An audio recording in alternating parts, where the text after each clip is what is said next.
హనుమాన్ శ్రీరామదూత హనుమాన్ శ్రీరామదూత హనుమాన్ శ్రీరామదూత హనుమాన్. ప్రాపతన్నాశ్రబిందవ దీప్తాభ్యామివ దీపాభ్యాం ప్రాపతన్నాశ్రబిందవ.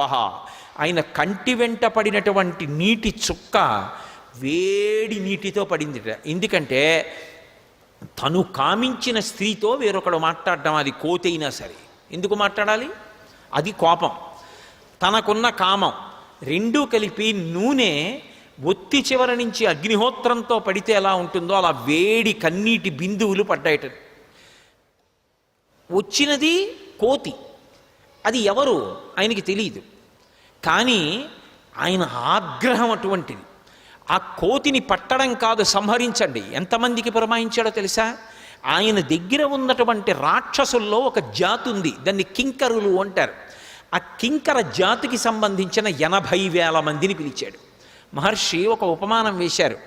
నీటిలో సుడి తిరుగుతూ ఉంటే నీరే తిరుగుతూ ఉంటుంది, మధ్యలో ఒక చుక్కలా ఉంటుంది.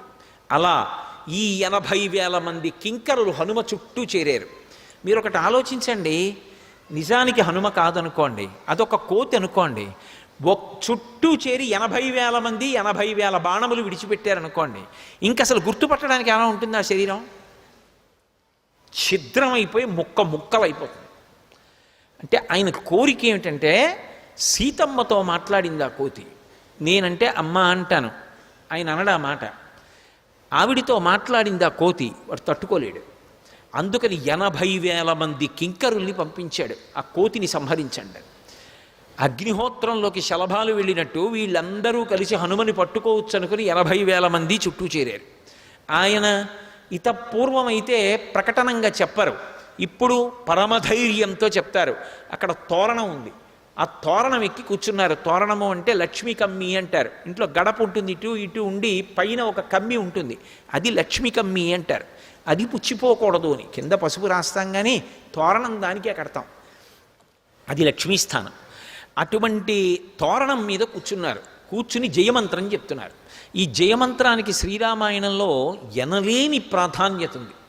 జయత్యతి బలో రామో లక్ష్మణశ్చ మహాబల రాజాజైతి సుగ్రీవో రాఘవేణాభిపాలిత దాసోహం కోసలేంద్రస్య రామస్య అక్లిష్టకర్మణ హనుమాన్ శత్రుసైన్యానాం నిహంతా మారుతత్మజ న రావణ సహస్రం మే యుద్ధే ప్రతిఫలం భవేత్ శిలాభిస్తు ప్రహరత పాదపైశ్చ సహస్రశః అర్దయిత్వా పురీం లంకాం అభివజ్య చ మైథిలీం సమృద్ధార్థో గమిష్యాం విశతాం సర్వరక్షసాం అన్నారు. జయత్యతి బలో రామో లక్ష్మణశ్చ మహాబల. జయశీలుడైనటువంటి రామచంద్రమూర్తి వర్ధిల్లుతున్నాడు, ఆయనతో ఉన్నటువంటి లక్ష్మణస్వామి వర్ధిల్లుతున్నాడు. వాళ్ళిద్దరి యొక్క ఛత్రఛాయల్లో ఉన్నటువంటి మా ప్రభువైనటువంటి సుగ్రీవుడు అతిశయించి ఉన్నాడు. కాబట్టి జయత్యతి బలో రామో లక్ష్మణశ్చ మహాబల రాజాజైతి సుగ్రీవో రాఘవేణాభిపాలిత దాసోహం కోసలేంద్రస్య రామస్య అక్లిష్టకర్మణ. అత్యంత హేళగా కార్యాలు చెయ్యగలిగినటువంటి రామచంద్రమూర్తి యొక్క దాసానదాసుణ్ణి నేను. దాసోహం కోసలేంద్రస్య రామస్య అక్లిష్టకర్మణ హనుమాన్ శత్రుసైన్యానాం నిహంతా మారుతత్మజ. నా పేరు హనుమ, శత్రుసైన్యములను మర్దించడంలో నాకు నేనే సాటి. నిహంతా మారుతత్మజ న రావణ సహస్రం మే యుద్ధే ప్రతిఫలం భవేత్. 1000 మంది రావణాసురుడు వచ్చినా ఎదురుగుండా నిలబడినా ఈ భుజాదండానికి వాళ్ళొక పురుగు, చేత్తో కొట్టి చంపేస్తాను, నాకు ఆయుధములు అక్కర్లేదు.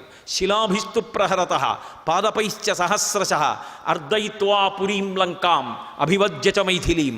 నా పాదముల చేత తొక్కేస్తాను, మోకాళ్లతో పొడుస్తాను, నా వక్షస్థలం చేత కుమ్మేస్తాను, రాళ్ళు పెట్టి కొడతాను, చెట్లు ఎత్తి విసురుతాను, పర్వత శిఖరములను అత్యంత హేళగా చేతిలో రాళ్ళు పట్టుకున్నట్టుగా పట్టుకుని విసిరి కోట్ల సైన్యాన్ని సంహరిస్తాను. సర్వం శ్రీ ఉమామహేశ్వర పరబ్రహ్మార్పణమస్తు. స్వస్తి.